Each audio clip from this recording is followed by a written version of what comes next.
These are my top 5 fall mushrooms. In this video, I'll go through each of them and give tips on when and where to find them.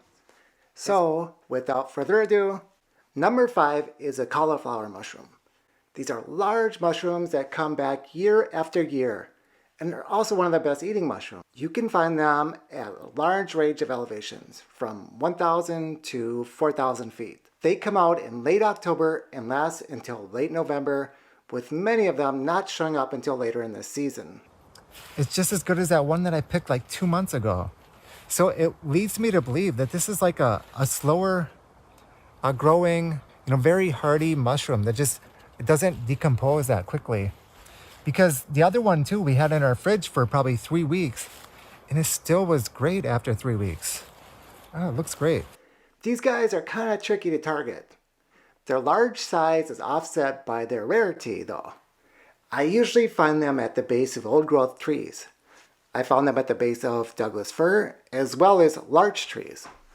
One trick to identifying larch trees is their needles turn yellow during the fall, making them easy to identify. Despite all these tricks, the best way to find them is going to be going out in the forest a lot during this time of year. I often find them while hunting for other mushrooms. So the reason they're in the top 5 is because they taste delicious.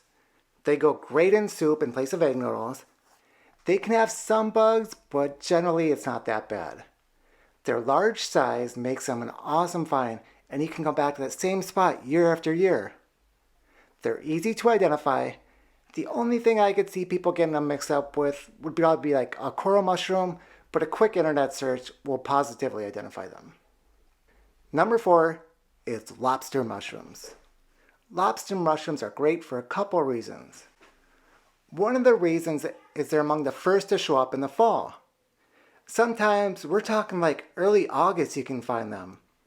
And then they go into like late October. I usually find them down low. I've also found them going up to around 3,000 feet. It's kind of interesting because these aren't actually a mushroom on their own, but it's a parasite that hosts on a rusa mushroom. And it happens really fast too, like within a day. It'll turn from like these white mushrooms to this red lobster mushroom. And another thing that happens during that transformation is all the gills underneath, they get fused together like that. And that's one of the best ways you can tell these too. You turn them over, you look and you see all the gills are fused together, and it's this big red mushroom. It's a lobster mushroom. Like I mentioned, the Coast Range is a great place to look for them. Another great place to look for them is in dark, old growth, or mature forest. I'm not sure why, but they seem to love larger trees. The reason they're in the top 4 is because it tastes great and they have a great crisp texture. Lobster mushrooms are awesome on pizza. Lovely 50/50's restaurant in Portland has a lobster mushroom seasonal pizza, and I highly recommend it. The other thing about lobsters is that when you get into them, you can get quite a few. I would be picky when finding these. The best way to tell is by looking at them. So if they're more pinkish than bright red, that's better. Once you pick them, try to squeeze the stem. If the stem is hard, they're good to keep. These are not mistaken for any other mushroom.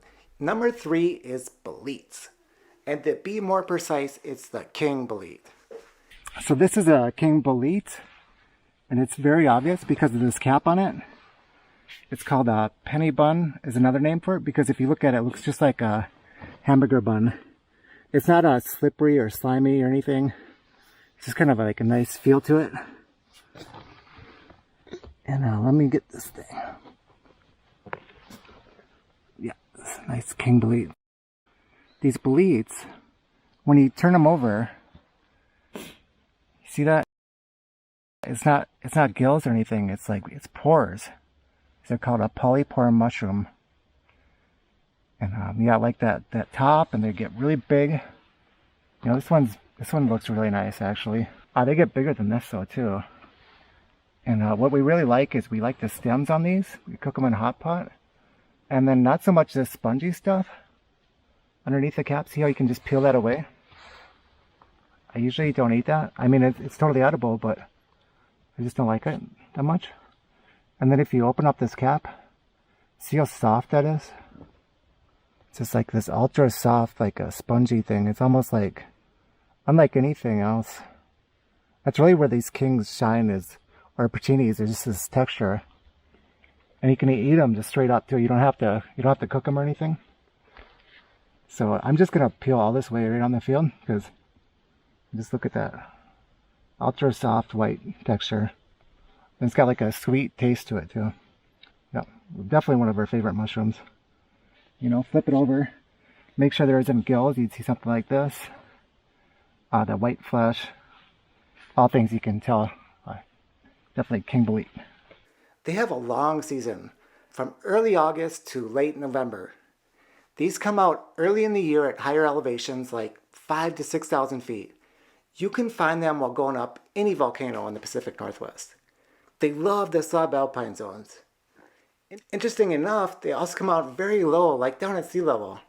You can look for them in this windswept trees and bushes right next to the beach. Typically, you find them at the beach later in the year as the snow has covered up the higher elevations ones. These are also very fond of marshy areas. They're almost like a swamp mushroom. The reason they're number 3 is that they are such a prized mushroom in dishes. These are found all throughout the Northern Hemisphere and have been incorporated into many European dishes. They're also a large meaty mushroom that are able to fill many plates in people's bellies. The downside is they have no natural insecticide. That means they can become filled with bugs if not found early enough. They are such a big and delicious mushroom that every fall forager should keep an eye out for them. Take care in identification of these, as there's a lot of different boletes, and some of those other boletes also grow large. So number 2 takes us from the western dishes to the eastern dishes. It is, of course, the Matsuake. What we found is if you go into these areas that has more undergrowth, that's where we tend to find more Matsuakes. A lot of times you won't find them in an old growth forest or a second growth that has really, dense trees. The other thing you can look for too is see like little mounds that are pushed up. Sometimes you won't even see the mushrooms themselves. And then you carefully move aside that mound and you'll see a white mushroom underneath there. They'll grow in bunches too when you get up in these hillsides. Look at this. We have 1, 2, 3, 4. See, so this is, right here, this is quite a few Matsuakes, right? So you can tell by the caps, right, that certain color. The other really key thing is to smell them because they'll have like a cinnamon pine smell. But here's another way you can identify these that I don't see a lot of people talking about. And this way is you go to move it and it's really stiff. So you see that? I'm actually putting quite a bit of pressure on this. And a lot of these white mushrooms like this, if they're not Matsuake, they'll snap. But these Matsuakes have a really tough stem to them, so they don't just snap. I have to move it, wrench it back and forth. And then finally it comes out. And then when it comes out too, it's the whole mushroom comes out. And even you can't smash it to break the stem. If I go to pick up a white mushroom and it just breaks, it's like, okay, it's not Matsuake. Yeah, the smell, it's amazing. It's unlike any other type of smell or food that you've ever had probably. And it's the reason that a lot of times in Asia, they'll pay up to $500 a pound for these because it's very unique. There's nothing else that you can get like it. Every fall, I want at least a couple Matsuakes. It's just, it smells like fall. It smells like pine. So it's like it's seasonal food. I can totally see why people will splurge once a year for this very particular mushroom. There's 1, 2, 3, another little one, 4, 5, 6. See, look at these are the ones that are really nice too. They still have that cap. They still have that veil intact. 7, 8 of them right here. And I am willing to bet that there is quite a few more just in this area. I would look for them starting in October and then well into December. They grow in a variety of elevations from below 1,000 feet up to 4,000 feet. They're often found in the Cascade Mountains rather than the Coast Range. Oftentimes when we go looking for these, we find little tiny pieces of them all over the ground, chewed up by herbivores.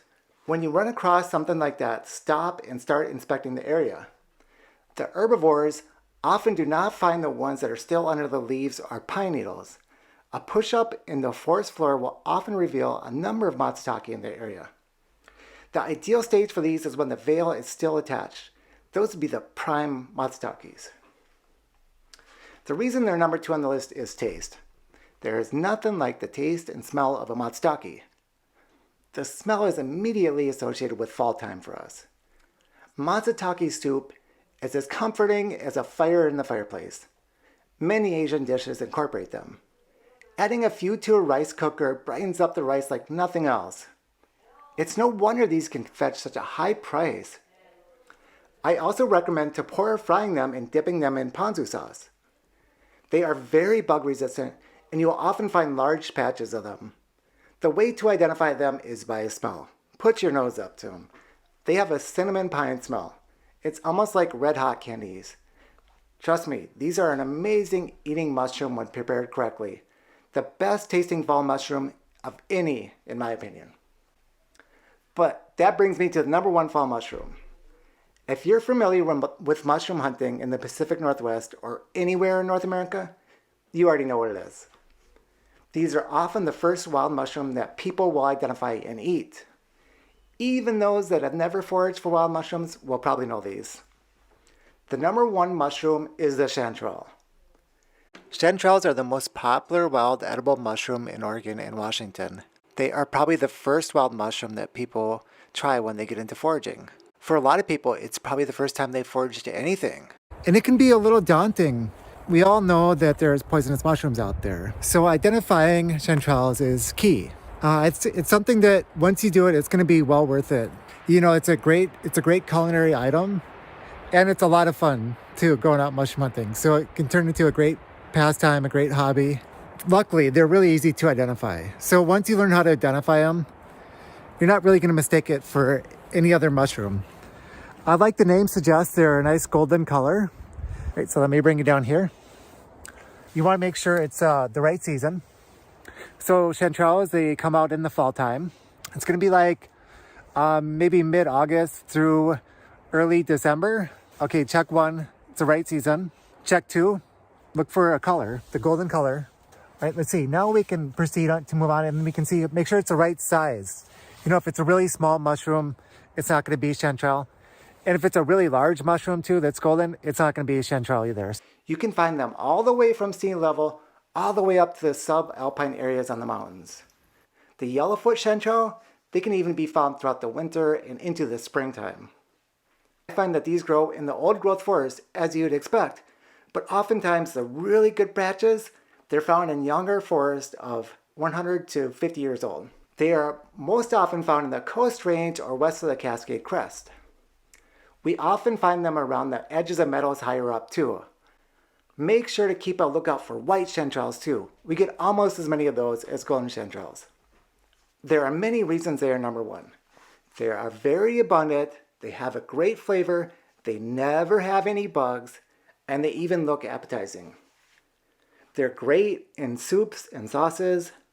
They're also easy to identify. I have a video if you're curious. But any seasoned mushroom hunter will be able to help you identify these. I really feel like this video could have been like the top 10 mushrooms of the fall. It's crazy. Like, we didn't even get into the shaggy manes, bear's head tooth, or even hedgehogs.